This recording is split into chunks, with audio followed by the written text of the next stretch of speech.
He is the star and executive producer of the hit series on CBS. It's the most watched show on America's most watched network, NCIS on CBS, that finishes with season number 12.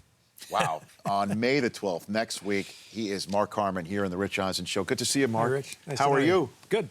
How are you? Good to have you here. Thanks. It's amazing what this show has become, right? Are you amazed I don't by know. it? Yeah, I don't know in the beginning or anybody thought it was going to do what it's done, but actors are always kind of naive to that, and they always think that everything they do is going to last. Sure. This one certainly has. Yeah, 12 years now. We'll talk about your show a little bit more, but I don't know where to go with you first. With your playing career, your dad's, because your father is as revered a name in my alma mater as any other. I mean, he's up there with Schembechler, Oosterbaan, I'm sorry, Yost, Ford. I mean, he's up there. What was it like seeing what your dad has become on the campus of the University of Michigan? You know, like Rich, I still remember going there with him when I was probably 6, and being in the car. My head barely came above the dashboard. I remember him being on campus driving the rental car, stopped at a crosswalk. People started to cross. And then they stopped when they noticed it was him driving, and they started surrounding the car. And I remember kind of looking at him like, who are you? Right? And I realized at that moment on that my dad stopped traffic. He stopped traffic Literally. in Ann Arbor.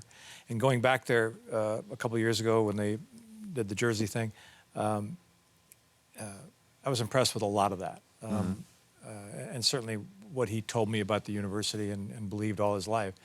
But more impressive than anything were the fire hydrants were painted 98. The fire hydrants had a 98 on them, all through Ann Arbor. Right. And I appreciate that impact.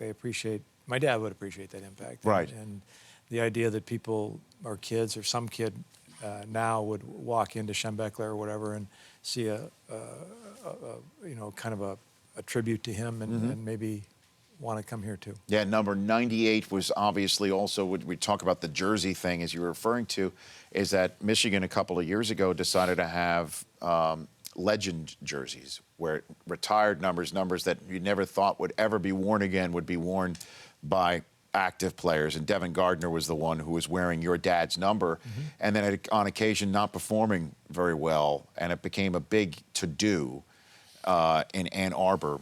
And then you came out, was basically saying to lay off the kid, which I think took a lot of pressure off of Devin Gardner. Can you walk me through that? I didn't intend to do that. I just think you have to remember their kids, you know. And my dad would have been just as pleased that Devin was an upstanding kid than anything he ever did on the field. So there was a time certainly there where people were coming after me for an opinion on what I thought about people were Michigan coming football. After you? A little bit, you know, because people wanted to know what I thought about the coaching, what I thought about the team, what I thought about the quarterback. I'm a fan, just like you are, and I have an opinion, but my opinions are on a more personal level because my dad was nothing but proud of Michigan, and his whole life always thought that that they should be responsible for so much good that happened in his life. And he always gave credit to that, and so in many ways to go back there and participate in that and participate in the Harmon collection, his tapes, his all of the stuff he did in his broadcasting career at the Bentley Library, setting that up was just as important to the family as anything that happened on the field. I've got Mark Harmon, star executive producer of NCIS, right here on the Rich Eisen Show. Then it comes your playing career as well. Is it true you turned down Barry Switzer to go play at UCLA? Is that a true story? Well, yeah, Barry was the offensive coordinator when I was there, and did I turn him down?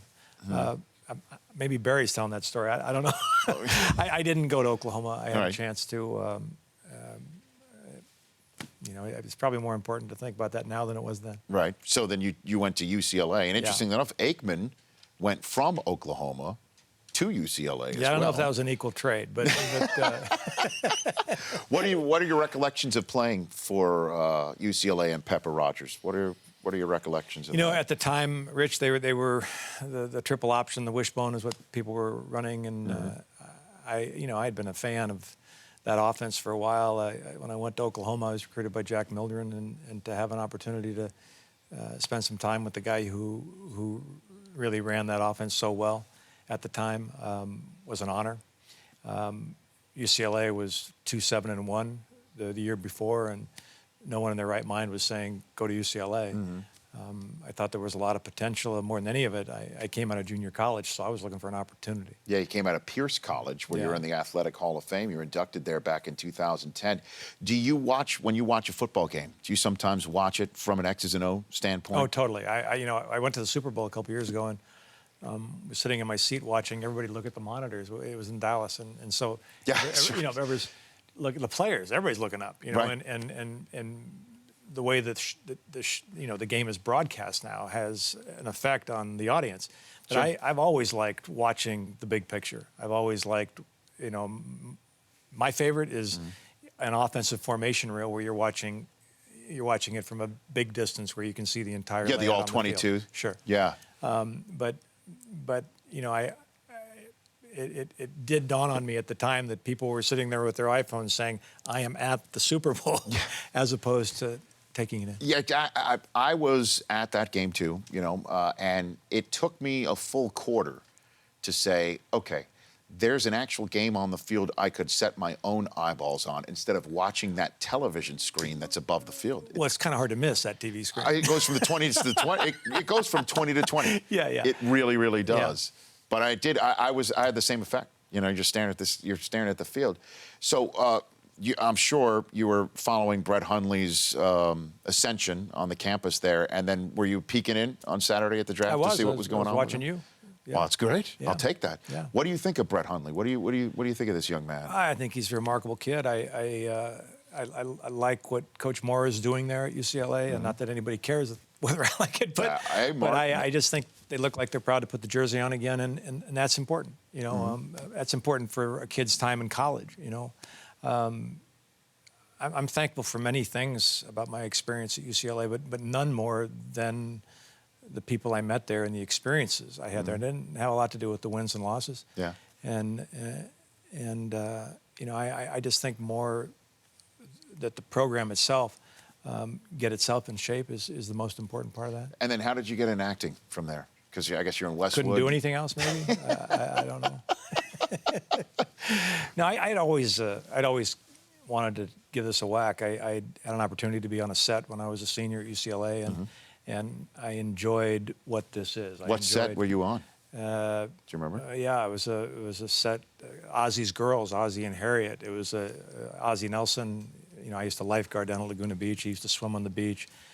Rick was married to my sister Chris at one time, and so I knew Ozzy, but I knew him more on a personal level than I did any kind of family thing. And I think we probably talked about, hey, what are you going to do after graduation? And he called me one day. I was spring of my senior year, and he said, I got an actor that was ill, and can you come down here for a couple of days and play this part?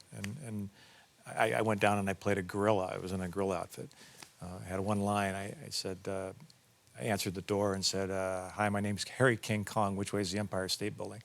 And I said it just about like I just said. And you nailed it. I mean, you nailed it. I'm still nailing honestly, it. Honestly, I felt like you really were a gorilla right like there. Like an impact? Mark. Yeah. But you know what? I got an opportunity to stand on the set with him for hours, and he wrote and he produced and he directed and he acted, and I got to see all that. And I liked that. I just had to figure out how to get myself on a set. Fantastic. Let's take a break right here. We're here with Mark Harmon here in studio. The Rich Eisen Show, weekdays at noon Eastern. On Audience.